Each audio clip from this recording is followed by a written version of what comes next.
So William, if you could first begin by explaining a bit about yourself and how you got into a career in writing. Yeah, completely fell on my lap in that sense that I lost my dad when I was 19, my third day at university. And I always mention that because I find it a really important part of it, because I picked my university because I wanted to sort of go somewhere I didn't know anyone. So I didn't know anyone, and that became, over the first year when you're doing your freshers thing and bar crawls, and I had a face for those who I was trying to meet, and then refused to go out at night because of the other side of alcohol.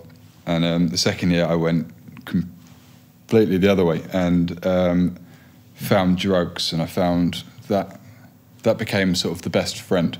If I had an issue or I felt like I couldn't go out, then it was easy just to get that confidence back up in that way and numb myself completely. And so that became, it's almost half of the story is having to deal with it yourself. And I don't know, that 19 and 24 or anything around that age, such an influential time in your life, and to lose someone that close, especially. But writing was kind of your therapy. That's how I found it. The way I had to handle, because I suffered with drug addiction, and the way that I saw it was, I was addicted to a drug, and if I changed the direction of my addiction, then maybe I could handle it. So I am now addicted to my typewriter. So going to the chase then, could you provide a brief synopsis for that for people who haven't read the book yet? I had a party at my dad's house while he was away on business, and I ended up, I don't know, trying to impress some people, and decided I ran out of cigarettes at 2 in the morning. So I went, I knew there was a new 24-hour Tesco, and I decided to go there, and it was fine. My best friend's really, really sensible.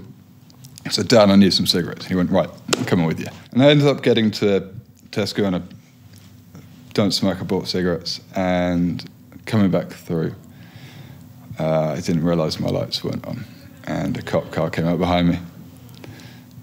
And my instant reaction was to think, I've been into mischief already tonight, and I'm not sure if this isn't my car. So I put my foot down, and I had a 25-minute police chase with 5 police cars and 12 policemen.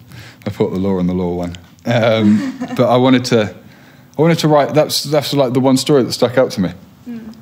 So I went ahead with it. And it was just, once again, that cathartic process of A, remembering it, and B, realising how foolish I was, and C, ended up in me writing an apology letter to my best friend in the car, and just that suddenly realising there was so many layers to a story, because not only was it me and being young and maybe trying to impress a girl and then all of this, there was also, I learned a lot about the cop mind games in the police cells, and this whole different side of what I thought, and yeah, it's been a nice one. I've learned the most about writing from that book. It sounds like your stories have always translated well into novels. Would you say, like, now you're actively looking for, like, mishaps and adventure? I want trouble. Yeah, it seems to happen. My dad was an absolute maverick. He was a politician, but he couldn't have fit that mould less.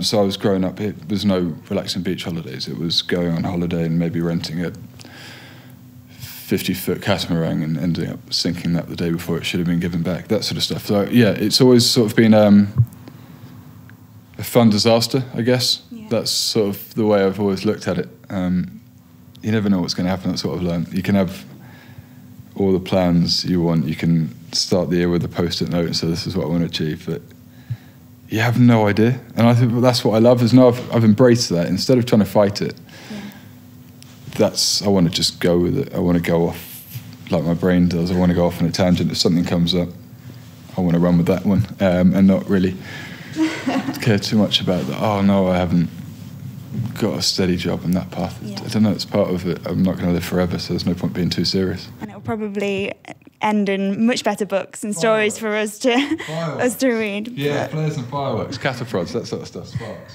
But thank you so much for your time, William. Oh, thank you. Thank you. Everyone.